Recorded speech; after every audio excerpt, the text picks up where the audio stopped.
Rejection doesn't hurt because it stops you. It hurts because it exposes something you're still attached to. Most people treat rejection like a verdict, a judgment on their value, a signal to retreat, explain, or quietly disappear. That's why rejection breaks them. But the Stoics saw rejection differently. Marcus Aurelius was criticized, ignored, betrayed, and underestimated, not once, but constantly. Yet instead of fighting rejection, he used it as training, as refinement, as proof that his worth did not depend on permission. Here's the truth most people never learn. Rejection only has power over those who still need approval. And once you stop needing it, the entire psychological dynamic reverses. In this video, you'll learn 13 Stoic lessons on how to use rejection in your favor. Not to manipulate others, but to detach, strengthen your identity, and gain unshakable inner authority. This is not motivation. This is reverse psychology through Stoic discipline. If you've ever been rejected, and felt smaller because of it, stay with me. By the end, rejection won't feel like loss. It will feel like leverage. Comment below if you're ready to reclaim that power. Rejection sharpens me. 1. Rejection reveals where you're still dependent. Rejection doesn't attack your value. It exposes your attachments. If rejection makes you angry, you're attached to control. If it makes you insecure, you're attached to approval. If it makes you desperate to explain, you're attached to being understood. That pain isn't random, it's diagnostic. Most people never look at rejection this way. They ask, why did they reject me?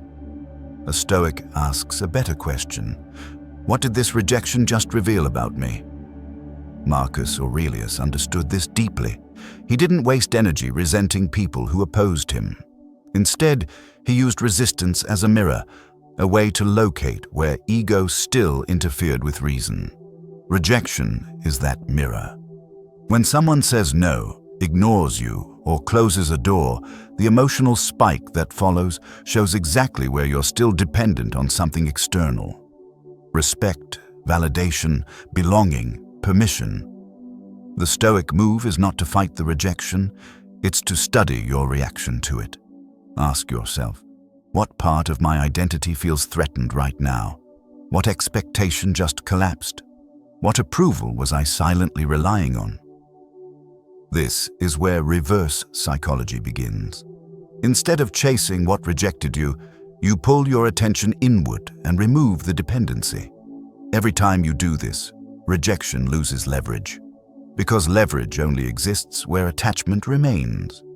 When nothing external is required to confirm who you are, rejection becomes neutral information, not a wound. And neutrality is power. 2. Rejection is proof. You acted. Most people fear rejection for one reason. They mistake it for failure, so they stay quiet. They don't apply, they don't speak up, they don't ask, they don't move. And then they call that being careful. Stoicism calls it something else. Inaction disguised as safety. Here's the truth most people avoid. No rejection usually means no real attempt was made. Marcus Aurelius didn't measure himself by how often he was approved. He measured himself by whether he acted in accordance with reason and duty, regardless of outcome. Rejection is not a sign you were wrong to act. It's evidence that you stepped forward. Think about it. You can't be rejected if you never apply. You can't be dismissed if you never speak. You can't be turned down if you never risk exposure. Rejection appears only when you leave comfort. This is where reverse psychology flips the narrative.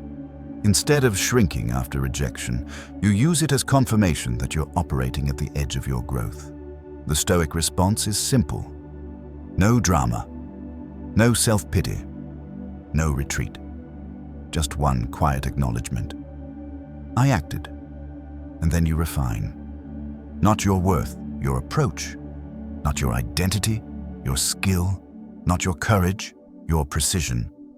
Rejection doesn't mean stop. It means adjust and continue. Most people quit after rejection because they interpret it emotionally. Stoics move forward because they interpret it rationally. Action creates friction. Friction creates rejection. Rejection proves movement, and movement is power. 3. Use rejection to kill. People-pleasing. People-pleasing is not kindness. It's fear wearing a polite mask. Fear of being disliked. Fear of being excluded. Fear of standing alone.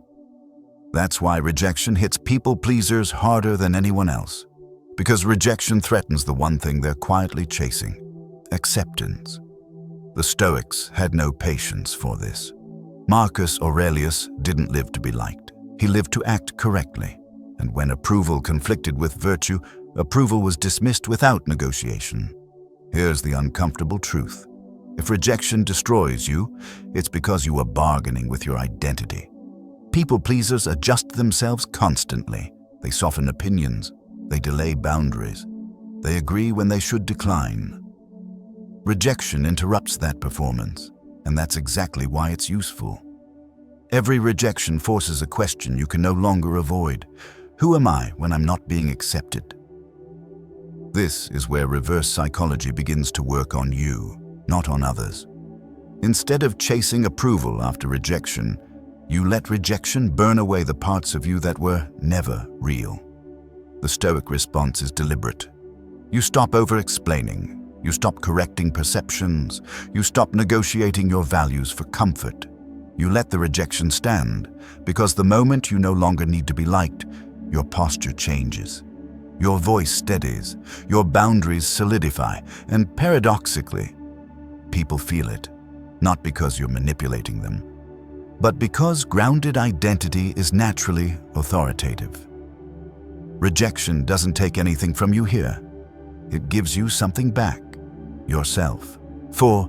Rejection builds emotional calluses. If rejection still feels unbearable, it's not because it's too harsh, it's because you're still emotionally untrained. Most people expect emotional strength without exposure. They want confidence without resistance, calm without friction. The Stoics knew that was impossible. Marcus Aurelius didn't become unshaken by avoiding hardship. He became unshaken by meeting it repeatedly without complaint. Rejection works the same way. The first rejection cuts deep, the second still stings. But over time, something changes. You stop collapsing, you stop personalizing, you stop reacting. Not because rejection disappears, but because your emotional skin thickens. This is not numbness, it's resilience. Here's where most people fail. After rejection, they retreat. They avoid situations where it might happen again. They protect their feelings and slowly weaken them. Stoics do the opposite. They voluntarily expose themselves to rejection. They ask when it's uncomfortable. They speak when it's risky. They set boundaries knowing some will walk away. Not recklessly, deliberately. Each exposure trains the nervous system to stay calm under social pressure. And calm is power. Rejection stops triggering panic, then insecurity, then even emotion. Eventually, it becomes data, information you can evaluate without distortion. At that point, rejection can no longer control your behavior, because control only exists where fear remains. This is why emotionally resilient people look unbothered, not because they never feel, but because they've felt enough. 5. Silence after rejection is power. After rejection, most people panic. They explain, they justify. They send long messages trying to repair an image that was never theirs to control. This instinct destroys leverage, because the moment you chase clarity, approval, or validation after rejection, you signal dependence. The Stoics understood something brutally simple. Silence is not weakness. Silence is self-command. Marcus Aurelius didn't waste words on those who opposed or dismissed him, not because he was arrogant, but because his center of gravity was internal. Rejection does not require a response. It requires composure. Silence does three things simultaneously. First, it withdraws emotional energy. You stop feeding the dynamic that rejected you. Second, it forces reflection on the other side. When you don't chase, explain, or react, the psychological weight shifts. And third, most important, it protects your dignity. Silence after rejection says, "I saw the door close. I didn't beg it to open." This is reverse psychology at its purest. Not manipulation, but detachment. Most people talk themselves out of power after rejection. Stoics do the opposite. They say nothing. They stand still. They move on internally before they move on externally. And here's the paradox. When you don't rush to be understood, you often become more respected. Not always. And Stoics don't need always. They need self-respect. Silence draws a clear boundary. I do not negotiate my worth. And once that boundary is set, rejection loses its ability to provoke, because you're no longer asking it for anything. 6. Rejection separates the serious from the curious. Most people don't quit because something is impossible. They quit because it becomes uncomfortable. Rejection is the moment where the curious step back and the serious step forward. That's why rejection exists, not as punishment, but as a filter. Marcus Aurelius didn't expect the path of duty to be welcomed. He expected resistance, and resistance clarified who belonged on the path, including himself. When rejection appears, two types of people are revealed instantly.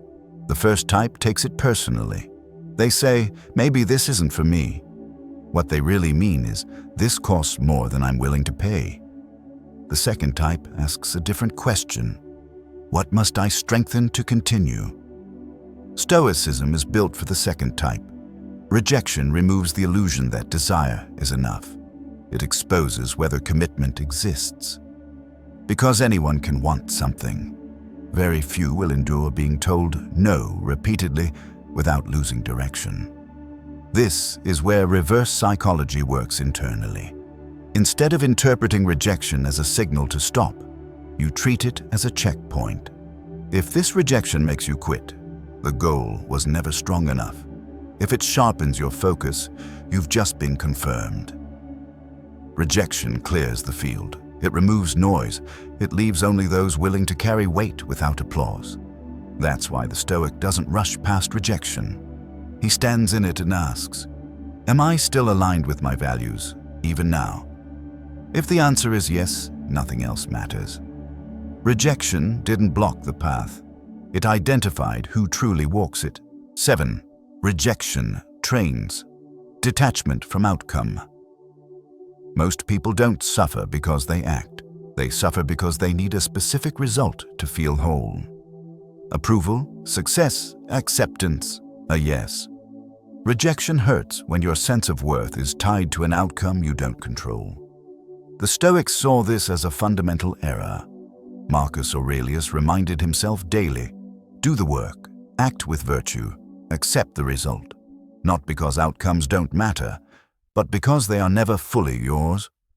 Rejection attacks people who confuse effort with entitlement. I did the work, therefore I deserve the result. Stoicism rejects that logic. You are responsible for your intention, your preparation, your action. You are not responsible for their response, their judgment, their decision. Rejection becomes unbearable only when you demand the second list. Here is the psychological reversal. When you detach from outcome, rejection loses its emotional charge. You no longer interpret no as humiliation. You interpret it as information, and information does not wound. It guides. This is why Stoics appear calm in situations that break others. They've already accepted, in advance, that outcomes belong to fate. Detachment is not indifference, it is discipline. You still care about acting well. You simply refuse to let results dictate your inner state. Each rejection is training. Training you to act without attachment, to move without begging, to continue without resentment. When outcome no longer defines you, rejection has nothing left to take. 8. Rejection trains you to respect yourself. Rejection often tempts people to shrink. They lower standards, they overcompensate, they try to become more acceptable. That response destroys self-respect. The Stoics rejected this instinct entirely. Marcus Aurelius understood that not every door is meant to open for you, and forcing entry is a form of self-betrayal. Rejection is not always a judgment against you. Sometimes it's alignment doing its job. When you chase doors that close, you quietly communicate this message to yourself. My worth depends on access. Stoicism teaches the opposite. Your worth is not determined by inclusion, it's determined by integrity. Here is the reframe. When rejection occurs, instead of asking, "How do I become acceptable?" you ask, "Is this even aligned with who I choose to be?" This single question restores dignity, because self-respect grows the moment you stop trying to fit everywhere. Rejection clarifies boundaries. It shows you where you don't belong, and that knowledge saves you years of compromise. Stoics don't beg for space. They occupy the ground they can stand on honestly. And when rejection removes a path, it often protects you from environments that would have diluted your character. You don't argue with rejection. You listen to it without internalizing it. That is self-respect in action. When you no longer interpret rejection as a verdict on your value, you stop negotiating your principles, and principles are the only foundation that doesn't collapse under pressure. 9. Rejection forces. Skill, not excuses. Rejection exposes a fork in the road. One path leads to excuses, the other leads to skill. Most people choose excuses. They blame timing, they blame bias, they blame the system, they blame personalities they don't understand. Excuses feel protective. They also keep you exactly where you are. Stoicism has no use for this.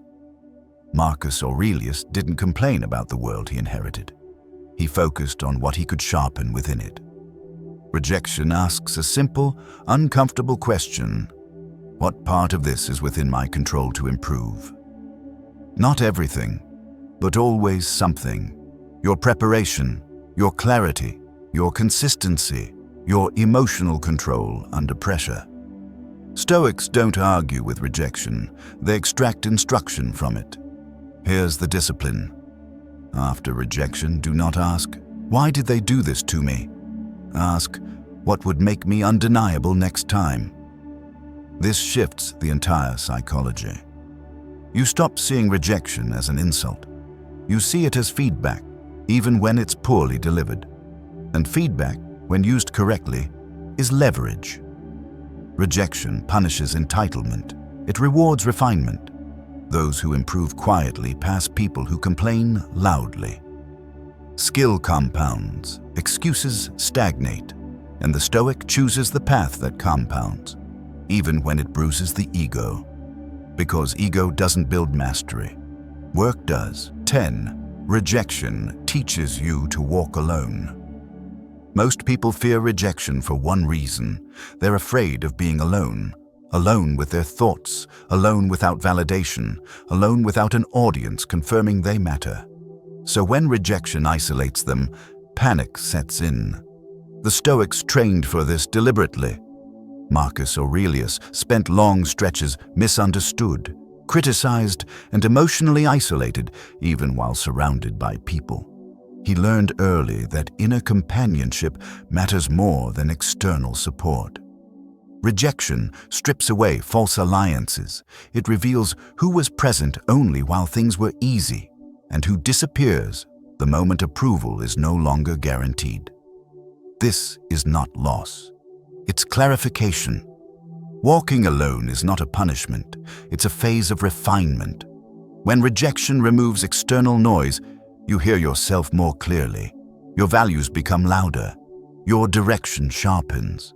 Most people rush to replace what rejection took away. Another group, another source of validation, another distraction. Stoics do not rush. They sit in the quiet. They strengthen internal dialogue. They become self-sufficient in resolve. This is where real authority forms. Because once you are comfortable walking alone, you stop making decisions to avoid isolation. And when isolation no longer controls you, neither does rejection. You don't need to be surrounded to be grounded. You need alignment. Rejection often creates the space where that alignment is finally possible. 11. Rejection exposes weak identity. Rejection only becomes devastating when it threatens who you think you are. Not what you do, not what you tried, but who you believe yourself to be. That's why some people don't just feel disappointed after rejection. They feel erased. If they reject me, then I'm not good enough, important, respected, chosen. This is an identity built on permission. The Stoics warned against this trap constantly. Marcus Aurelius never anchored his identity to roles, status, or recognition. Emperor, leader, philosopher. These were functions, not foundations. Because functions can be taken away, identity must survive. Rejection exposes whether your sense of self is internal or borrowed. If rejection collapses you, it's because your identity was outsourced to a title, to acceptance, to being wanted. Stoicism demands something harder, an identity rooted in virtue, not validation. Ask yourself this after rejection. If everything external is removed, respect, access, approval, what remains? That remainder is your true identity. And if that remainder feels thin, rejection didn't damage you. It revealed unfinished work. This is not an insult. It's an invitation to rebuild identity around what cannot be taken. Character discipline, principles, self-command. When your identity is grounded there, rejection loses its existential threat. It can deny you access. It cannot deny you worth. Stoics don't need to be chosen to know who they are. They choose themselves, daily, quietly, without witnesses. 12. Rejection is psychological inversion. Rejection only has power over those who still need something, need approval. Rejection humiliates. Need access. Rejection threatens. Need validation. Rejection wounds. But the moment need disappears, the entire psychological dynamic flips. This is the inversion. Most people chase harder after rejection. They explain more, they prove more, they lower their center of gravity. Stoics do the opposite. They detach. Marcus Aurelius never tried to convince the world of his worth. He focused on governing himself. And self-governance created a presence no rejection could destabilize. Here's the paradox. Most people miss. Neediness repels. Groundedness attracts. Not because you're playing games, but because emotional independence signals strength. When rejection occurs and you don't chase, you communicate something without words. I'm not dependent on this outcome. That message changes everything. Pressure disappears, power returns inward, your posture shifts. Reverse psychology is not manipulation, it's consequence. People feel when they are not required to complete you. And that absence of need often increases respect, sometimes even interest. But Stoics don't rely on that outcome. They rely on alignment. When you act without need, you speak without craving approval. You walk away without bitterness.